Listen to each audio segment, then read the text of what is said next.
Question number 5, Jono Naylor. Thank you, Mr Speaker. My question is to the Minister for Social Development.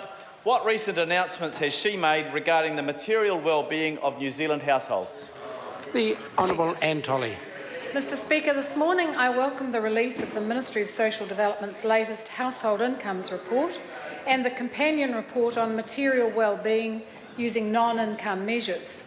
I applaud the Ministry's work in this area and their role as the social sector leader on the measurement and understanding of trends in income, inequality and material hardship. Very few countries collect as much detailed and in-depth information on this subject as New Zealand, which highlights this government's commitment to address the long-term drivers of poverty and hardship. This is the 10th issue of an ongoing series of incomes reports and provides the government with valuable long-term analysis that lets us gauge the effect of the work we do to support New Zealanders. Supplementary. Supplementary question, Jono Naylor. To the Minister, what do these reports say about the long-term trends in material hardship and inequality? The Honourable Anne Tolley. Mr Speaker, it's good news.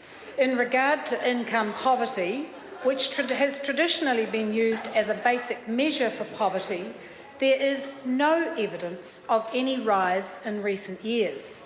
In fact, depending on whether you look at measures before or after housing costs are deducted, recent trends are all either flat or falling. There is also no evidence of a rise in poverty and material hardship trends for children, and it is important to note that this data was collected before the government's $790 million child material hardship package came into effect in April this year. In terms of inequality, the report finds that there is also no evidence of any sustained rise or fall in household income equality before housing costs. And there is also no evidence that the income share of the top 1% has risen in recent years. Supplementary. Supplementary question, Jono Naylor. What is the government doing to support people in material hardship and people on low incomes?